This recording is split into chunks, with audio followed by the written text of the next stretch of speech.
And it is. It's hey, Rob Browne here on a Tuesday morning, November 4th, with Brendan Martin in Ocala, gorgeous, beautiful Ocala, where it's always sunny and nice. He's drinking some cold coffee. Look, take a picture with your phone of the QR code. We're broadcasting live on Twitter, Facebook, and YouTube, 8 channels, and share and like us. That means more than you know for us, okay? It's how we grow. And comment in the chat room and interact and all that good stuff. Love, be a part of the show. Yeah. Damn it. Shoney, I talk to you every day, and I know you're watching. Interact. I love it. Maury Gaston's a great interactor. Wesley Duncan, jump on board. Facebook, YouTube, Twitter. It's very easy, but we do this every day, Monday through Friday, 8 to 9 a.m. Central. We got Jordan Davis-Hill, 247 Sports, covers Georgia. Also has a great podcast, the Junkyard Dog Podcast. He and his team work harder than 3 dozen Mennonite farmers. We've also got Will Vandervort from the Clemson Insider. We're going to find out what's going on over there, 62 miles away from Athens. And, Rome burned while Nero fiddled. It's crazy. You got Florida State, you got Clemson struggling, and then we'll also have Yancy Porter, Rebel Yell Hotline, in our second half of the hour, along with Rodney Orr, Tider Insider. So, look, have a blessed day, everybody. Thanks for watching us. Jordan, full 60, man. That Florida looked a lot different, more like they were having fun Saturday.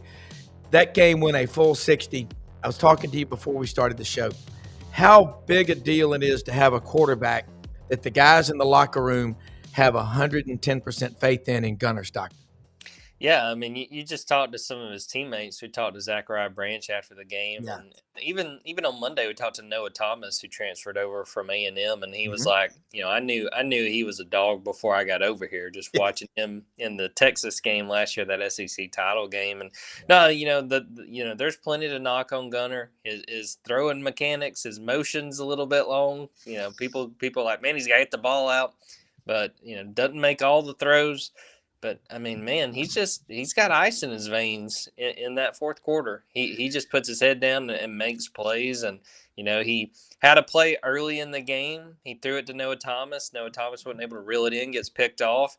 That could have been a turning point of him kind of pressing and be like, man, I made a mistake.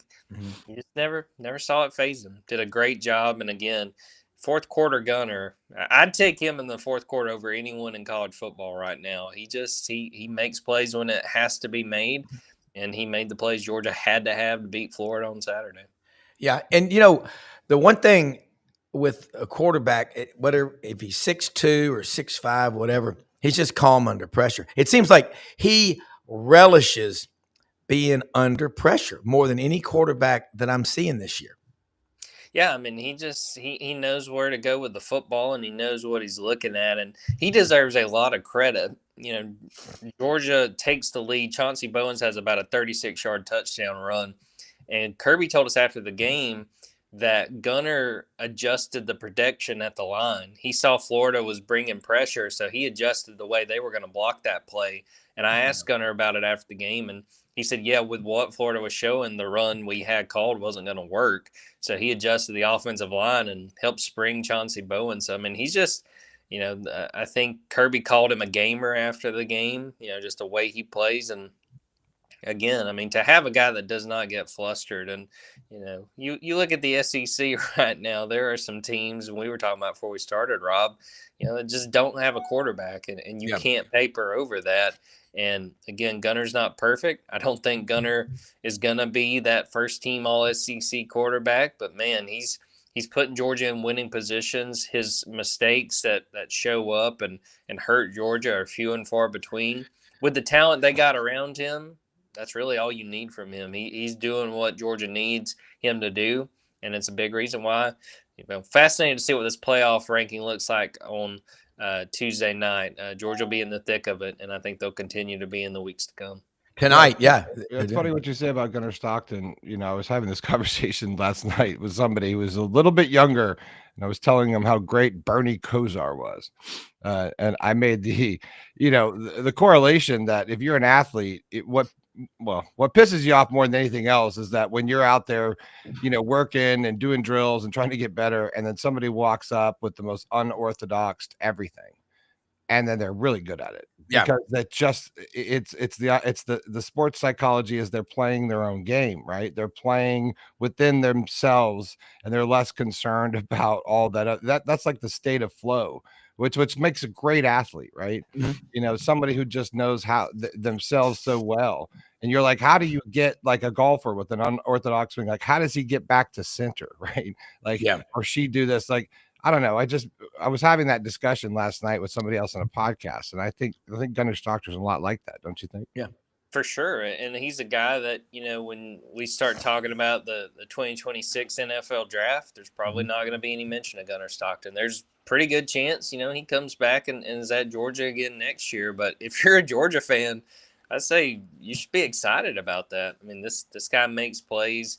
He's not going to be a guy that gets all the accolades, although, he's gotten plenty of attention and he's made a ton of plays. And, Georgia, I sincerely don't know that Georgia could ask anything more of him. This is still, that was his first time playing playing against Florida. I don't know if you saw this, guys, but that game meant a lot to him. His grandfather had a heart attack and died after a game in Jacksonville, Georgia, Florida. Let me shout out Mark Schlabach. One of the all-time quotes he got from Gunner's grandmother, that Gunner's grandfather, Lawrence Stockton, quote, he said something about Todd Grantham and collapsed. Brandon, you've watched some Todd Grantham defenses. I know quite a few people who have had the same experience. Yeah. But imagine to be serious, what that game meant to Gunner. And I know that had to, he was young when his grandfather died. He went out there and he played really well. And I think that he did his family proud with that performance. Yeah, and what a time to do it. Not going to be in Jacksonville for a while. That whole thing. If you've just not been a part of that rivalry, but if it just means so much to college football. What a neat thing to tag that on to, right? You have that double. Gotta love that. I agree. I think that game in Jacksonville, and I don't want to sound like a hypocrite because I wanted the Iron Bowl to be moved on campus, but that's got the cool factor. It's like Texas, Oklahoma. There's just not many like it.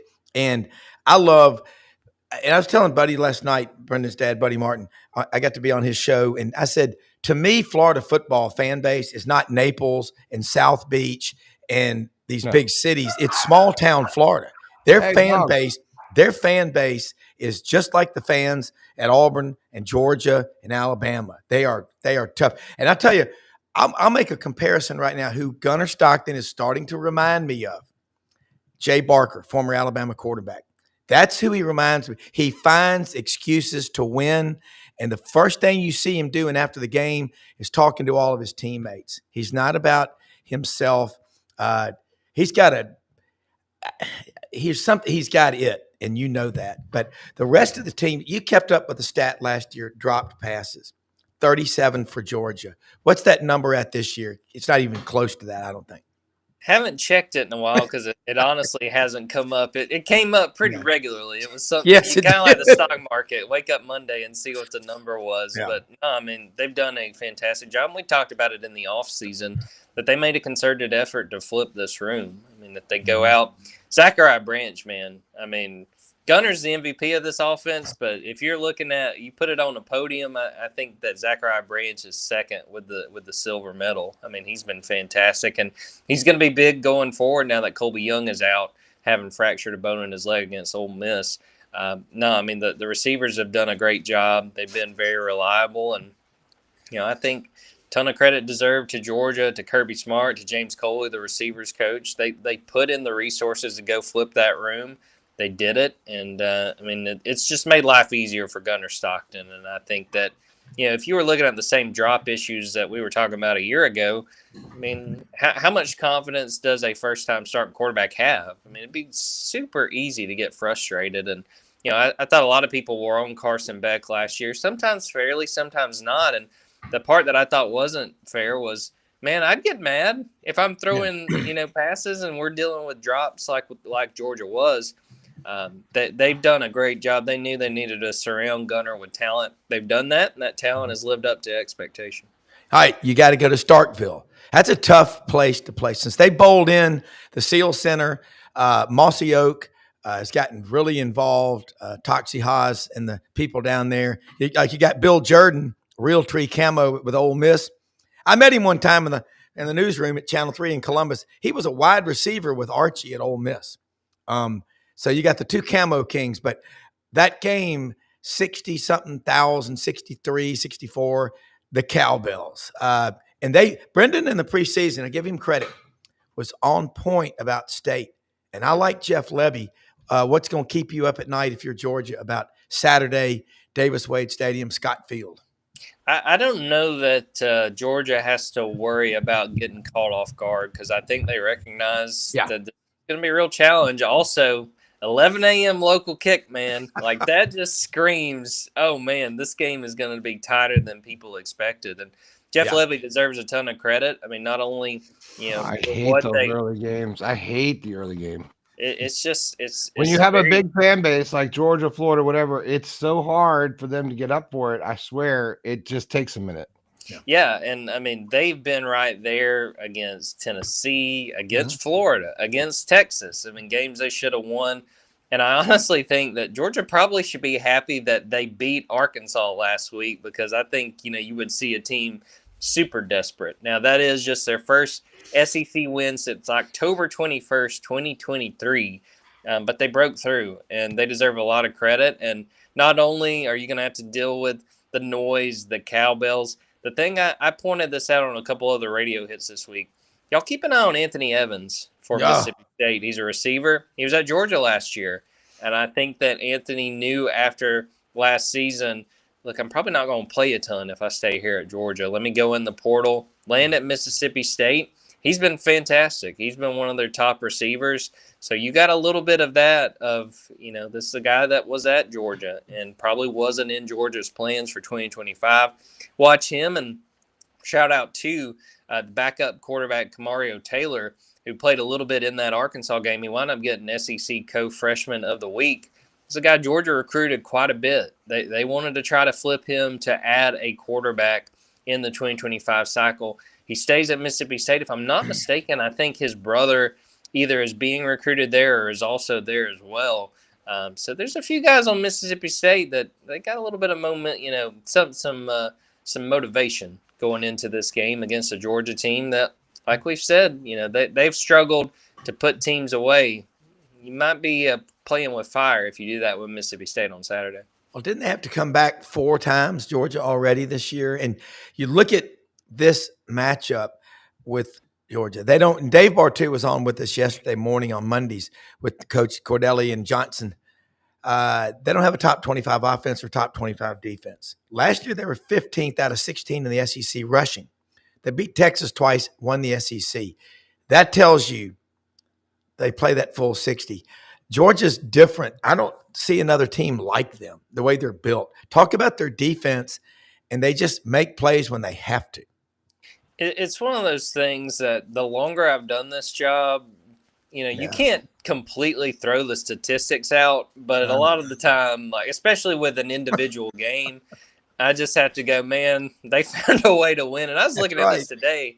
This stunned me, guys. Georgia tackles for loss, 135th in the nation. There's 136 teams. They're only ahead of UCLA. There are some areas of this team that just boggle the mind with how they're just not that good. But they come up clutch. They come up at times that who have followed this team and watched them get out of trouble, Brendan, I'm sincerely not trying to rub salt in the wound. That drive that Florida had when they were up 3, I'm up there going, yeah, Florida's going to win this game. Georgia just cannot stop them. The moment that you think they're done, like they have no answer, they keep finding answers. And I know it's frustrating for fans. Hey, man, we basically run a message board just for the folks who want to go on there and say, this is killing me. Yeah. But there is, something to be said about making plays when the alternative is losing the game. Well, look, I'm sorry, but I've been over a decade now, with wait until next year kind of thing, or we're getting better. It's getting better. It's getting better. And I'm telling you that, what you do is you end up analyzing the teams that are winning. You're like, why aren't the Gators winning? Why can't we put this together? And you do this for a decade, a decade, and you're like, you see the differences and the nuances, and you start to appreciate the good teams, and the good teams win the games that are close at the end. I know it's cliche, I get it, but it's true. They find a win. The games you're not supposed to win, then you find a way to win when they're driving. It is the magic of that season, of that team, of whatever else is going on. Georgia just has that this year, which makes me feel like they are just going to be the team to beat in the end.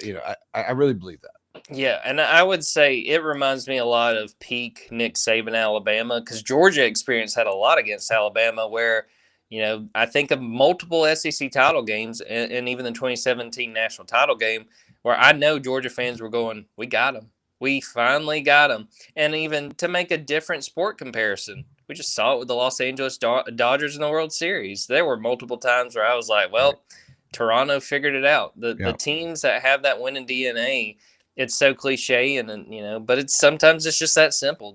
They refuse to go down. They refuse to lose, and Georgia's done that. They've worn out the fans, I know, but they keep winning. Well, before you go, tell people how they can follow you and keep up with all your great work.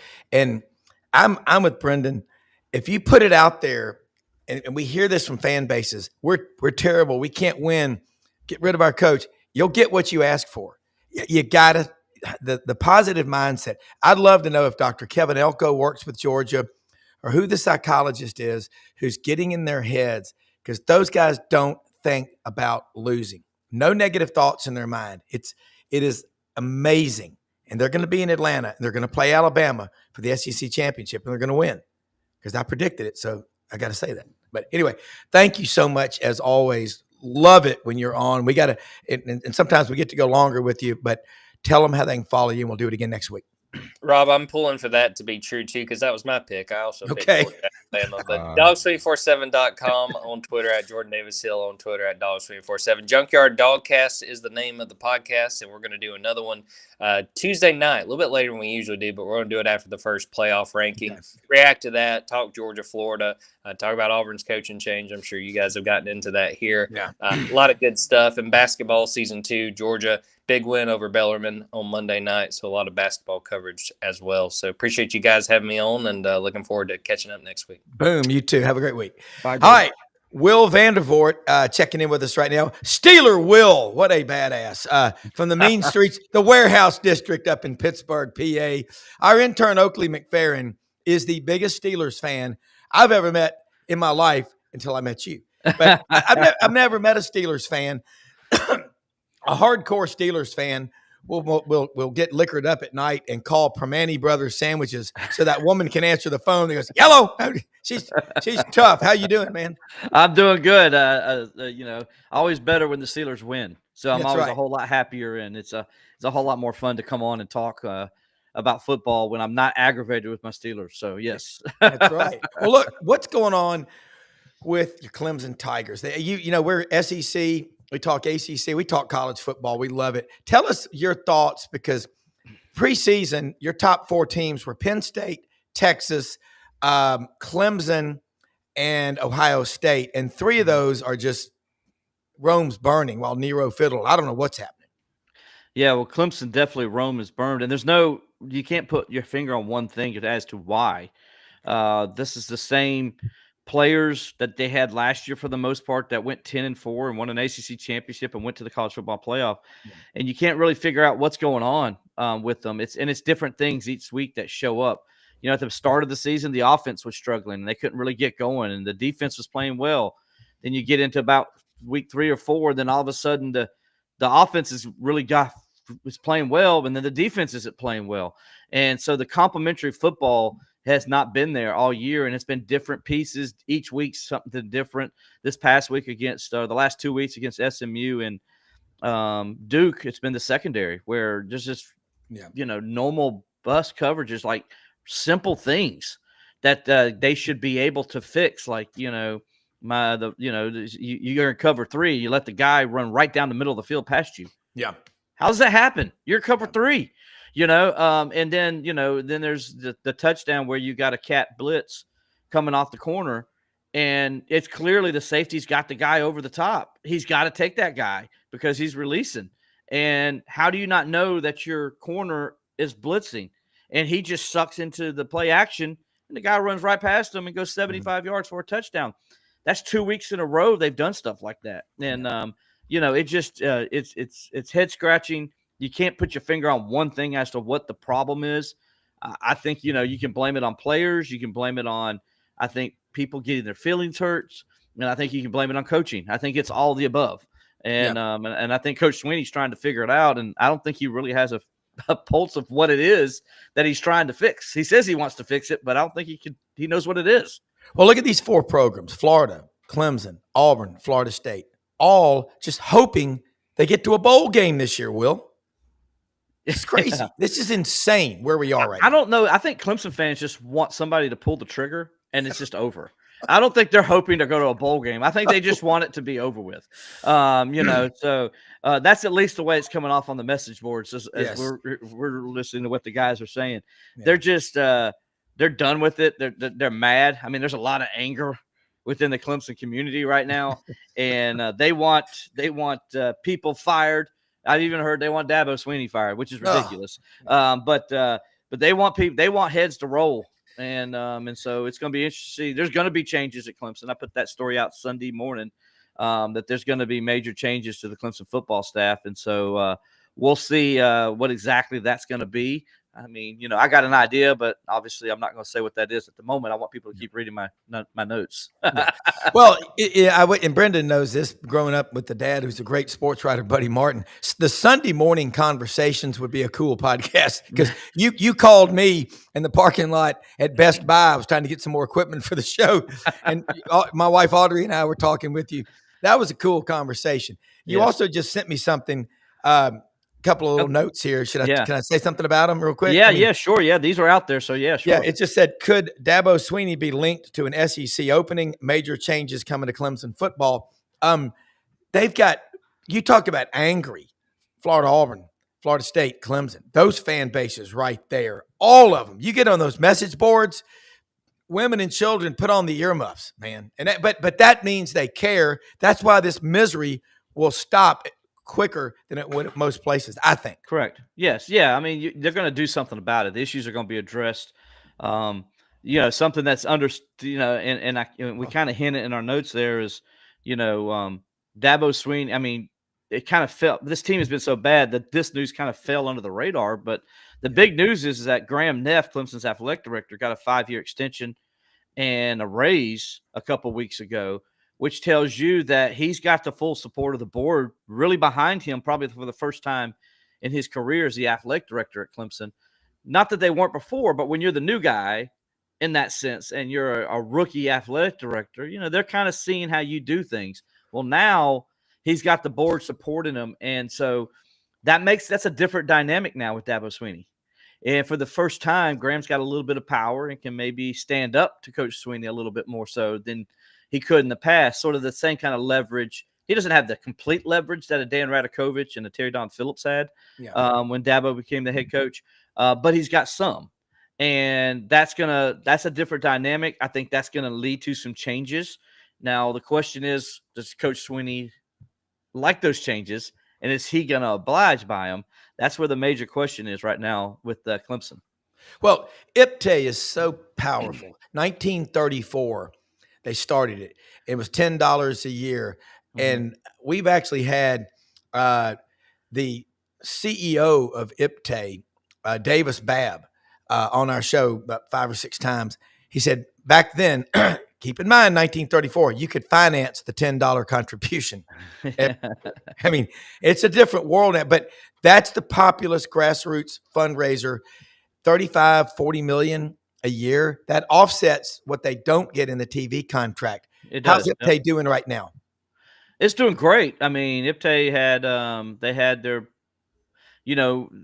I guess from a straight, donor base, just giving straight to the scholarship fund. Yeah. They set another record this year. Okay. I think right around $50 million in that neighborhood. And so IPTAY is still doing what it's supposed to do. And a few years back, they had because they gave to football and basketball a few years ago, so it all comes together. So it was sitting around, I think $90 million or so that year because of those donations that were given. But straight to the scholarship fund, they had a record fund this year in that. And every year they break their own record. Yeah. So there's nothing wrong with IPTAY. There's nothing going on there. That part they're having no issues with. I think the fans are embracing that IPTAY has kind of absorbed the collectives at Clemson. And so now they're kind of running that out of the university, if you will, as a side thing. So that way, what that means is if a donor wants to give money to the scholarship fund, they can also give money to the NIL. They can direct how their money goes, but just giving it just to IPTAY, and then they just let IPTAY know how much they want to do for both. So it's kind of working out pretty well. You go up Interstate 85 from Montgomery to Petersburg, Virginia. That's the textile interstate. You think about Roger Milliken, that family, Milliken Textiles up in Spartanburg, Interface Flooring Systems out of LaGrange, Georgia. That was a bunch of Auburn people. But while we're talking with you about the ACC, you're the 30-year bellwether bond. If Clemson is on top, that conference, probably going to be better. But Clemson and Florida State are struggling. And now Miami is cristobaling. I mean, they've lost 2 games now. It's the worst scenario for the ACC. Yeah. And then Georgia Tech goes and loses. Not that Georgia Tech had the same respect that those 3 teams get, but now the team you were trying to push as your college football playoff contender, they lose. Yeah. And so the ACC right now is just it's a mess. Let's just call it what it is. It's just a mess, And I think right now I looked at it, it had promise too, didn't it? I mean, it really started out like I thought ACC was back. Yeah. It had promise, and then now you got Virginia's leading the conference. And I'm like, okay. And Georgia Tech, Duke, SMU, and Louisville are all vying for the second place team to play in the championship game. Miami is below that list, and then below Miami is Clemson and Florida State down there at the dregs of the conference. Florida State just snapped, guys. Here's a crazy stat. They just snapped a 9-game conference losing streak. Yeah. Florida State in the ACC. Yeah. Yeah, and it's supposed to happen. It's insane. I tell you, I was listening to Chuck Oliver. I listened to him and Heath every day. I was listening last night when I was out with the dogs at the park, and Chuck he's funny. I mean, he goes, Dave Doran. He goes, he had to beat Georgia Tech just to be mean. He's a miserable. He's a dour personality, Yeah. But they took out Georgia Tech because I picked them to win 10 games preseason. I'm with Brendan. ACC, it's very important. That's the SEC's first cousin. It's a lot of the same people. Go to Atlanta. You know what I'm talking about. It's the cousin that the SEC doesn't want to mention. That's what the ACC is. Yeah, but I tell you, we better be careful about losing. I don't want to see. Look at the NFL. I'm up before the sun comes up on a football Saturday in college football. Pro football, if I'm in the house, I'm falling asleep in and out of watching games. It's until the playoffs, really. We don't want to go there. We don't want to just have the same boring. Look at the Big Ten, but they've always had that since 1896. Michigan and Ohio State won the championship about 75% of the time. Now you got Kurt Signetti. He's a real nice guy. He's winning, though. Yeah, he is winning. He's from Pittsburgh, by the way. That's right. Yeah, another Steelers guy. We're everywhere. Yes. Mario Cristobal, by the way, big Steelers guy, Western PA guy. So yeah. I mean, I think I look at what Indiana's doing, and I think Indiana shows that hey, in this new world of NIL and transfer portal, you can do this if you have the right guy in place that knows how to do it. I think Virginia and what Tony Elliott has done, where he goes out and he finds the diamond in the rough. That running back they got from North Carolina A&T, he leads the ACC in rushing and touchdowns. And where'd this kid come from? And so, Tony Elliott's a guy that what he's done at Virginia has been an amazing job. He's going to be offered to go other places. As you see in that story I sent you about Dabo and maybe an SEC job. Yeah, Rob, that would be very interesting to you to read that. Yes. He's from Pelham, Alabama, by the way. He is from Pelham, Alabama.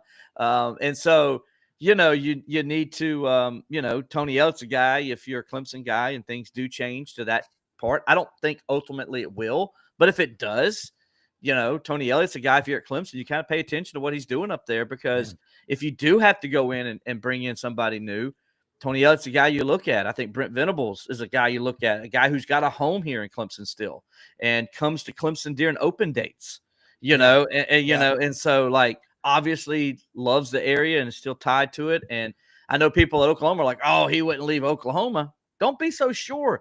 Yeah. Remember, Clemson pays Dabo Swinney a lot of money. They can pay any coach any amount of money they want to get him here. So that's not going to be an issue. Clemson ain't going to be outbidded for anybody in that sense. Well, look at the money. There's a Memphis guy that went to my school, Paul Tudor Jones, hedge fund manager, worth about probably $7 billion. The basketball arena is named after his father, John Paul Jones, who up in his mid-90s was still sitting courtside at every Grizzlies home basketball game. If they get serious about football, but again, that textile money in South Carolina and the shipping and the industry, the car manufacturing, South Carolina is a different state with all the manufacturing. There's a split ton of money in that state that people don't realize. And you know what I'm talking about. And Clemson's got a damn good engineering school. That's where your big money comes from. Yeah, it does. I mean, the thing that does hold Clemson back is the fact that you don't have doctors, lawyers, guys like that maybe even at South Carolina has those. Obviously, North Carolina has those kind of alumni bases that they can pull from. But there are guys that, like you said, have made a lot of money in different forms, and especially with engineering, that they could give money and have. And that's why Clemson has been where they've been.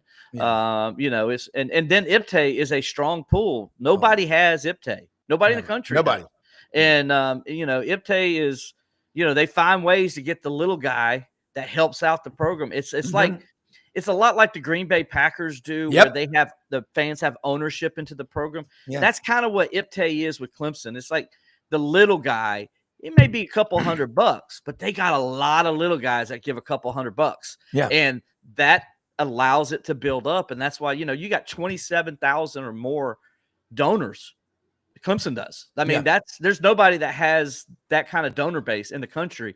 A lot of people just pull from a lot of rich people. Clemson, they pull from the average Joe, which is what's always made them unique compared to other schools. And as you mentioned earlier, IPTAY allows Clemson to compete with the SEC schools because, they're not getting that television money that South Carolina gets, but IPTAY gets them close to it. And that allows them to take, the money they do get from the ACC plus IPTAY, it puts them in a competitive nature where they've been able to compete with the SEC schools, and they will continue to be that way. And that's why they like staying in the ACC, because they can be the big fish in a little pond as opposed to just being a regular fish in a big pond. And they're so close to Atlanta, too. I just think you can't hide in the ACC anymore. I just think, like, Florida State had a chance to come to the SEC. There was that moment in time we were like, well, they're going to jump over. And and that was the genius of Bobby Bowden, right? Is like that he knew how to stay out of the SEC because they beat each other up. I don't know, man. It seems like we're just going to super conference stuff. Well, and we're headed that direction. So I hope we don't. I hope we don't just box out. I love college football. I'm finding myself when I get mad about what's going on. I love to watch South Dakota State, North Dakota State play the Jackrabbits and the Bison. And you look at the Montana Grizzlies. I mean, Brendan lived out in Colorado in Littleton 37 years. He's a wilderness junkie, survival expert. Loves that, but it's important we got good football around the country. I'm obviously SEC, ACC, Southern schools. Right. I will say this. There's money at all these schools, and most of these people, and I found this working on campaign for Auburn, 95% of the people, the first time I did it about 20 years ago, said they'd never been asked. You know what they said? Oh, I thought Mr. So-and-so or so-and-so wrote that check. I go, no. It's like every Packers fan that I know, if you go in their office, their diploma, their law degree on the wall, and there's a framed with their shares of the Green Bay Packers. It'll be in a framed photograph. You're right. Steelers fans, my God. We got terrible towels. We got 100 million of them. One of the greatest coaching, one of the greatest experiences I've ever had in my life, sports wise. And I've had a lot of good ones. was being at Bradshaw's inauguration speech Oh. for the Hall of Fame. Oh, that had to be And great. and I then bet. to see that, and then you looked, we were front row, and you looked behind us, and we lost our Oh, no. we lost our Steeler. Oh, he's coming back in. Steeler will. You there? Well, sorry. Yeah, there. I don't know. What I happened? think the internet's taking a Packers fans. burp. Yeah, Packers fans. But I look the sea of the terrible towels behind, and the whole stadium, not stadium, but I guess the venue where they had the speeches in, outside there. The Steeler fans were on the back row, like hanging on the wall, and they were standing stacked all the way back, and all you saw was black and gold and white, and just and Bradshaw just delivered the most unbelievable speech because he's such a great speaker. Yes, he and is. He had the whole place in tears. And then later that night, we were up on the roof of the hotel with my dad, Buddy, and Terry's father, a couple of his friends, and we might not have been swatting off a bottle of tequila, screaming at the moon. Well, then to hear his dad talk about the stories and stuff about how Terry gives all of his rings away. He doesn't keep anything for himself. He's very much so gives it all to his family and everything else. But it was just great memory. What a cool thing. What a great fan base. Well, Will, you know that. I mean, yeah. And that's 4 coaches in their history. The guy before Chuck Noll. Oh, and okay. You're going the guy before Chuck Noll. I can't remember him. And then Chuck Noll, Bill Cowher, and of course Mike Tomlin. But look, I know I didn't mean to keep you so long. I know you got to go to a press conference with Dabo. Anyway, tell people how they can follow you. Great reporting on what's going on in the ACC, Steelers Nation, and we'll do it again here in the next week or two if you can join us. Yeah, they could follow us at Clemson Insider. We got reports up changes coming for Clemson football. We got stories up that maybe Dabo Swinney and an SEC team could be in play. You need to go check that out. We got we're going to have all kinds of stories. We got our insider report coming out tonight. So obviously Clemson recruiting will be in there, getting ready for the Florida State game. So you can go to at Clemson Insider on X. You can go at Clemson Insider on Facebook, YouTube as well. And then follow me at Steeler Will. I'll have my podcast tonight, Believing Clemson Football, which will be on YouTube on the Clemson Insider channel. You can check that out. And so lots of stuff, lots of great content each and every night. And so go check us out, the Clemson Insider. I retweeted, tagged you, Clemson Insider, and you in the tweet. So just check it out. All right. Thanks, buddy. Appreciate you, man. No Get problem. your Permane Brothers sandwich with some fries on it and take care. There we go. Go Steelers. There we go. All right. Thank you. That's awesome stuff with Will Vandervort, man. And Yancy Porter, Rebel Yell Hotline. Catch it Monday nights at 6:00. You live in Memphis in the Mid-South, you can hear that signal all the way to Little Rock. Sports 56 WHBQ. And, of course, Super Talk Mississippi all over the South, really, because it goes everywhere. Yancy, Rebels right now, hot team. South Carolina gave you a tough time, and then you just pulled away. I think it was the Real Tree camo helmets. Thank you, Bill Jordan. But your thoughts on this team right now, compare them year over year to where they were last year at this same time. Much healthier. Offensive line now, all 5 starters have played every snap this season. That's very, very unusual. We saw that happen Freeze's first year at Ole Miss in 2012, I believe it was. They had all 5 offensive linemen go the whole season, and that makes a huge difference. They got continuity. You got to be, offensive line has to be like in sync, like a dance, and their running game, really carried them Saturday. Chambliss was off. They kind of saw that at the beginning, and they just ran the ball. And it's, that's what championship teams do. They got to win in different kind of forms and fashion. And their defense, after just getting totally embarrassed against Georgia, is really starting to find their rhythm. And, I like what I'm seeing from them. Well, you looked last year, you had the Kentucky loss, the LSU loss, and then a rising Florida team late. Here you are right now, and I got a lot of Ole Miss friends. You got the Citadel. I think you take care of them. Then you got Florida. They're Florida. I mean, there's just, they're going to come ready to play with Billy Gonzalez. Then you've got off, and you got that taken care of. And then you got to play the Egg Bowl. So your next 3 games, 2 of them, now it's getting in y'all's heads, playoff, man. What's the mental state of this team from what you can tell? Because I know one thing about you, Yancy, you're great at reading the room, especially at the Tallahatchie Bar and Grill down on the square. Well, after last year and that team not making it, and look, let's call it like it is. That team last year had no business missing the playoffs. That was that was a shame.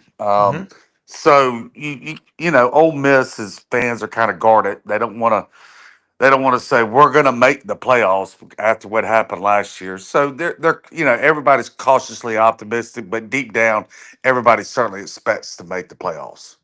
Well, and you know what? We were just talking to Will Vandervort, Clemson, about IPTAY, which started in 1934. They've got 27,000 members. I get more questions from people about Ole Miss's collective, the Grove Collective. How long has it been around? 3 or 4 years? And I know when Kiffin and Auburn were playing footsie 3 years ago, it had 11,000 members. Where are the numbers now? Because, man, that is a powerful force for Ole Miss athletics, as well as the Loyalty Foundation. I'm not sure on the numbers as far as how many members are with the collective right now. It's definitely one of the top 5 collectives in the country, and they've raised a lot of money since the whole coaching rumors started. Just like what happened with Auburn, during that cycle, they really upped the ante, the Ole Miss fan base, and they have stuffed the coffers, so to speak, with this year. There's two guys alone gave $30 million in the last couple of weeks to the collective, to Ole Miss, to make sure Lane stays around. And there's a lot of money that's being raised behind the scenes, and they know they've got a great opportunity, to maybe build kind of a mini dynasty there. A lot of big programs, Florida, LSU, possibly Clemson. A lot of talented rosters will be there for the taking.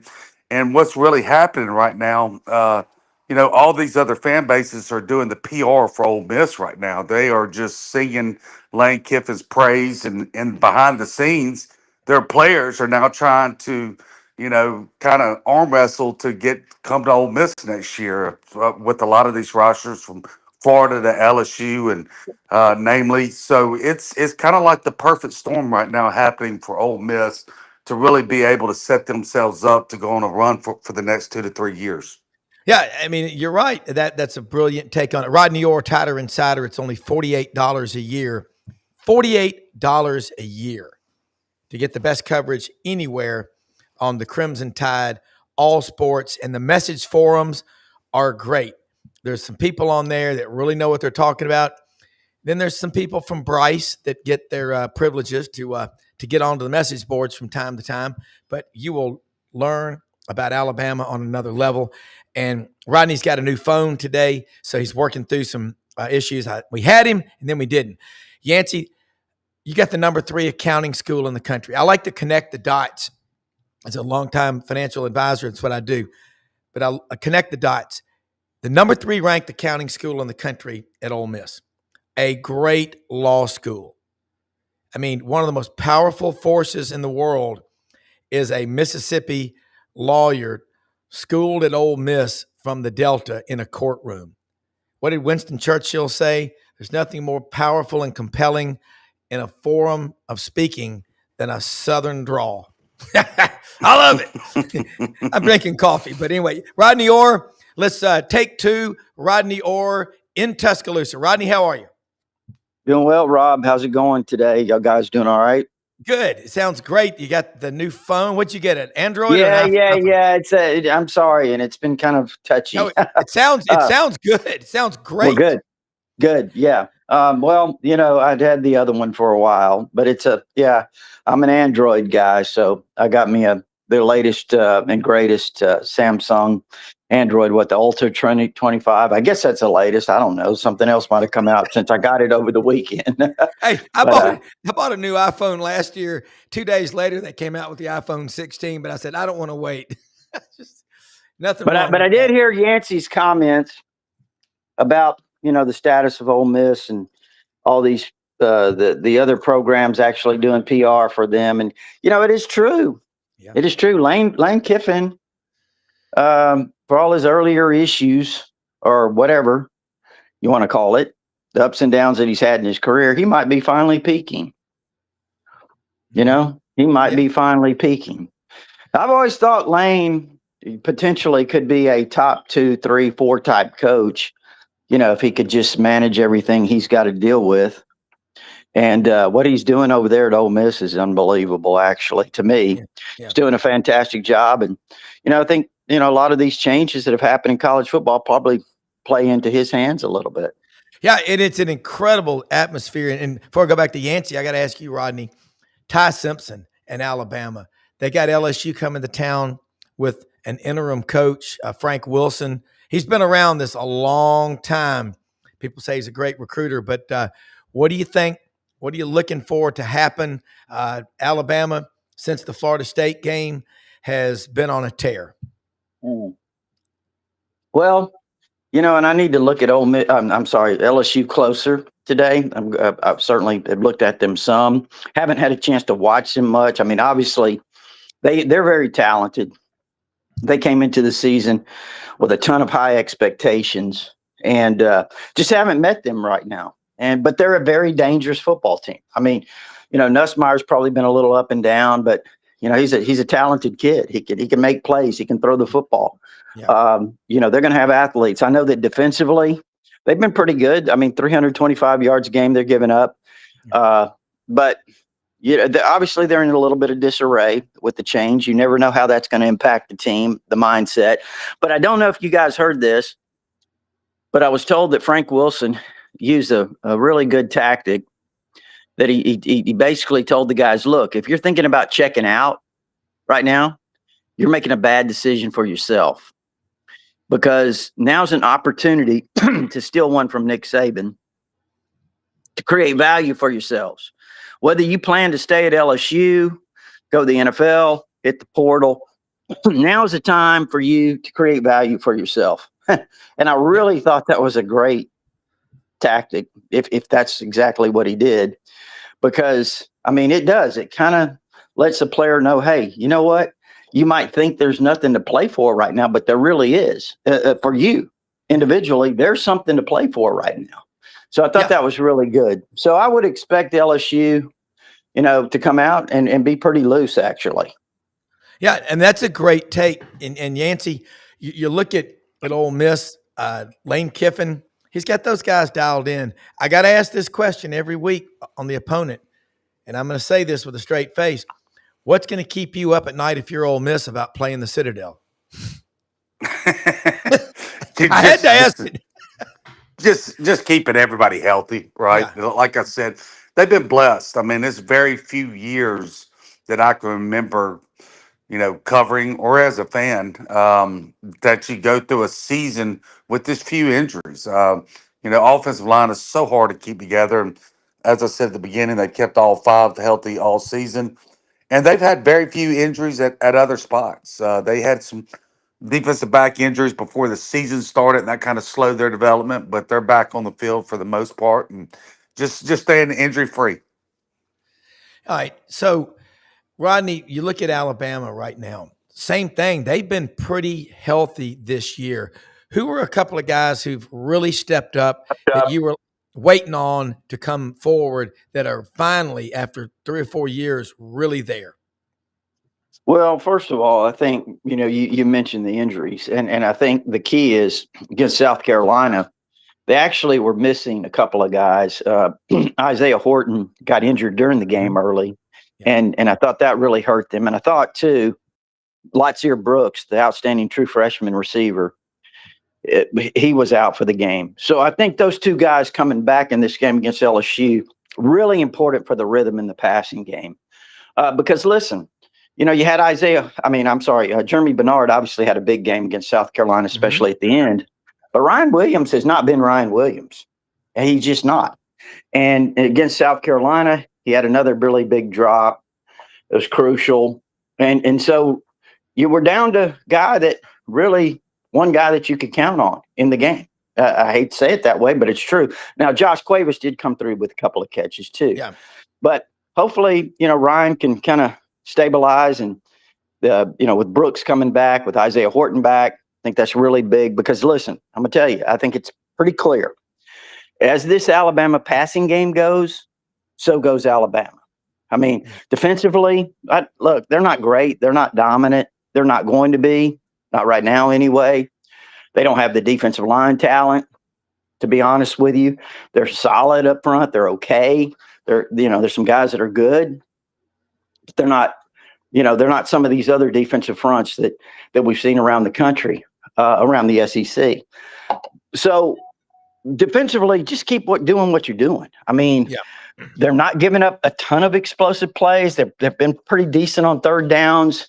They're creating turnovers. They're in the red zone. They've been really, really good, whether it's creating turnovers, holding teams to field goals, or even on fourth down attempts. So keep doing what you're doing defensively. But this passing game, and it's funny because people would say, well, what about the run game? Because that's the real complaint over here, is there's no run game. There's a lack of a run game.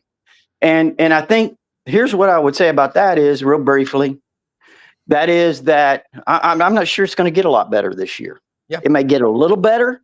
You may have some games where you have some more production, but I'm just not sure that they have a bell cow running back. Well, Rodney, I agree with you about that. And the whole league, Yancy, look at the SEC. We don't even have a 1,000-yard rusher yet. Ahmad Hardy looked like he was on fire at Missouri, and then in games against Auburn and Alabama, he had 52 and 58 yards. Is it the offensive line? Are we playing, as Matt Stinchcomb calls it, pajama football in these 7-on-7 camps? We're not developing the big guys, and I think that's it. I think it's that simple, the answer to what the problem is, but I want to know what you think. Yeah, I think that could be a big issue there. With the transfer portal, it's probably hurt the offensive line more than any other unit because everybody has to be in sync. But it's just a quarterback league now, and wide receivers, and you look at the NFL, it's the same way. And I think the combination of those two is where the game is at right now. Okay, so Rodney, we're going to start playing ping pong here in the last 5 minutes here. I think the SEC is starting to mirror, I know you're going to think I'm crazy to say it, starting to mirror the Big 12. The mirror of the Big 12? You're talking about just passing, more finesse? The quarterbacks, and it's not as physical as it used to be. Yeah. No, I mean, it is. It is. Now, I will say this. I got to give it to Kirby.